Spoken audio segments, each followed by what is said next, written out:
Бәріне сәлем, бүгінгі видеода біз кішкентай ғана мата бөлігінен 5 метр кособейка жасауды үйренетін боламыз. Ол үшін көлемі 35-35 болатын квадратты қиып аламыз. Қиған екі бөлікті оң қаратып, тура видеодағыдай екінші бөлікті бір-біріне беттестіреміз.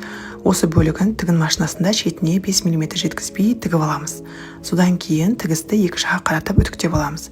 Маған ені 3 см болатын кособейка қажет болғандықтан сызғыштың көмегімен қатар-қатар 3 см ара қашықтықты сызып шықтым. 3 см-ге жетпейтін артық қалдық матаны осылай қиып тастаймыз. Сосын оң қаратамыз.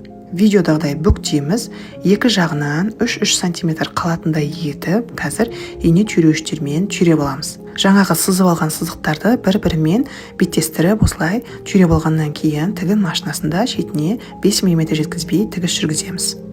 Тігісті екі жаққа қаратып жақсылап бір үтіктейміз. Содан кейін осылай видеодағыдай 3 см-лік арақашықтықтағы мына жолақтардың барлығын қиып шығамыз. Сонда бізде 35-35 болатын кішкентай ғана квадраттан 5 метр дайын кособейка шығады. Дәл осы әдісті пайдаланып, өзіңіздің косметичканың ішін негізгі матамен өңдеп аяқтасаңыз болады. Осы жүрек косметичка лекаласын алу үшін сториске өтіңіз. Сіздермен болған Гүлхан.